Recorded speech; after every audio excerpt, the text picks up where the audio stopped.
Assalamualaikum warahmatullahi wabarakatuh. Perkenalkan, nama saya Faizainal Maulida dengan NIM terakhir 035.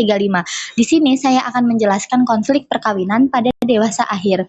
Pengertian dewasa akhir. Dewasa akhir itu biasanya usia 60 tahun ke atas. Di fase ini, orang mulai mengalami perubahan, baik fisik maupun mental. Menurut Erik Erikson, di tahap ini, individu berada di fase integrity versus despair, yaitu mengevaluasi hidupnya, apakah merasa puas atau justru menyesal. Artinya, individu akan menilai kembali kehidupannya, apakah ia merasa puas dengan apa yang telah dijalani atau justru merasa menyesal. Kalau merasa hidupnya bermakna, maka akan muncul rasa tenang dan bahagia. Tapi kalau banyak penyesalan, bisa muncul perasaan sedih, kecewa, bahkan putus asa. Kondisi ini tentu sangat berpengaruh terhadap hubungan pernikahan. Selanjutnya yaitu ada karakteristik pernikahan. Di usia ini, hubungan pernikahan biasanya sudah lama dan lebih stabil. Pasangan jadi lebih bergantung secara emosional karena anak-anak sudah mandiri dan mereka lebih banyak menghabiskan waktu bersama, apalagi setelah pensiun. Karena itu, pasangan umumnya sudah saling memahami sifat, kebiasaan, dan karakter masing-masing. Namun di sisi lain, ketergantungan emosional antara pasangan juga semakin tinggi. Kondisi ini bisa berdampak positif karena mempererat hubungan, tapi juga bisa memunculkan konflik kecil karena terlalu sering bersama. Selanjutnya yaitu ada masalah utama. Walaupun terlihat stabil, tetap ada masalah yang muncul. Biasanya berkaitan dengan kesehatan, ekonomi, rasa kesepian, dan konflik lama yang belum selesai sejak dulu. Kadang masalah yang dulu dianggap kecil bisa muncul kembali di usia tua karena lebih banyak waktu untuk mengingat masa lalu. Jika tidak dikelola dengan baik, hal ini bisa mempengaruhi keharmonisan keluarga.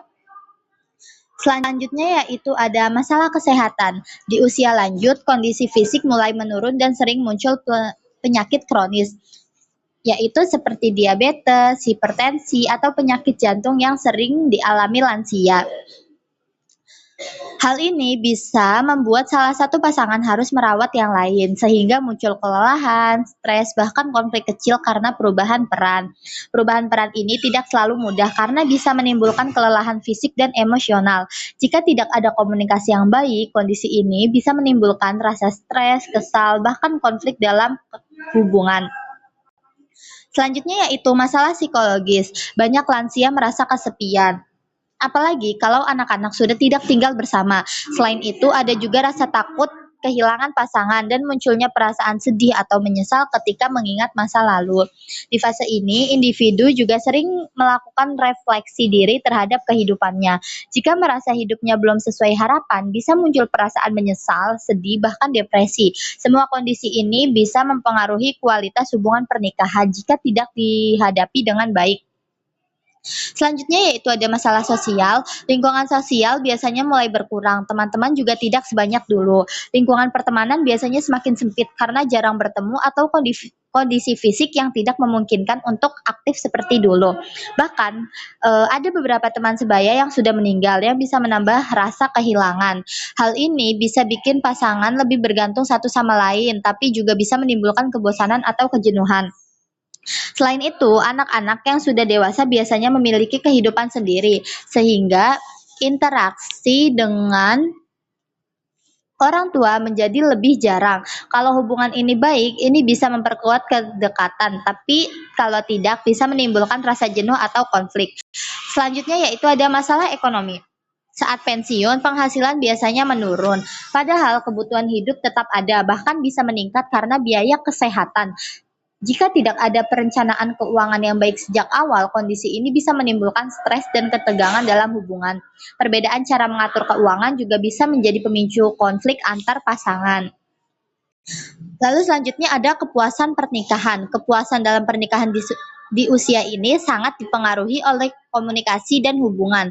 Kalau pasangan saling memahami, hubungan bisa tetap harmonis. Tapi kalau konflik lama terus dibawa, bisa bikin hubungan jadi tidak bahagia. Jadi kondisi pernikahan di usia lanjut bisa dibilang sebagai hasil dari perjalanan panjang hubungan tersebut. Selanjutnya yaitu ada upaya pernikahan. Ada beberapa cara yang bisa dilakukan. Yang pertama yaitu komunikasi jujur dan terbuka. Yang kedua yaitu saling mendukung secara emosional, terutama saat menghadapi masalah kesehatan atau kesulitan hidup. Lalu yang ketiga ada menjaga kesehatan bersama agar kualitas hidup tetap baik. Dan yang terakhir ada tetap aktivitas bersosialisasi. Bisa membantu mengurangi rasa kesepian dan menjaga hubungan tetap sehat. Selanjutnya yaitu ada peran keluarga. Keluarga termasuk anak punya peran penting. Dukungan dari keluarga bisa membantu lansia merasa lebih diperhatikan, mengurangi kesepian, dan menjaga keharmonisan pernikahan. Selain itu, keluarga juga bisa membantu dalam memenuhi kebutuhan fisik seperti perawatan kesehatan atau kebutuhan sehari-hari. Dengan adanya dukungan dari keluarga, pasangan lansia akan merasa lebih dihargai, tidak kesepian, dan lebih mampu mempertahankan hubungan yang harmonis. Lalu yang terakhir ada kesimpulan.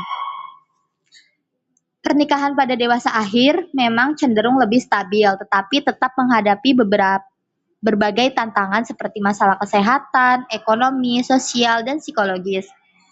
Namun, hubungan tetap bisa harmonis jika pasangan menjaga komunikasi, saling memahami, dan memberi dukungan satu sama lain. Selain itu, peran keluarga juga penting untuk membantu mengurangi beban dan rasa kesepian. Dengan begitu, pernikahan di usia lanjut tetap bisa memberikan kehidupan yang tenang, bahagia, dan bermakna. Sekian, kurang lebihnya mohon maaf. Terima kasih. Wassalamualaikum warahmatullahi wabarakatuh.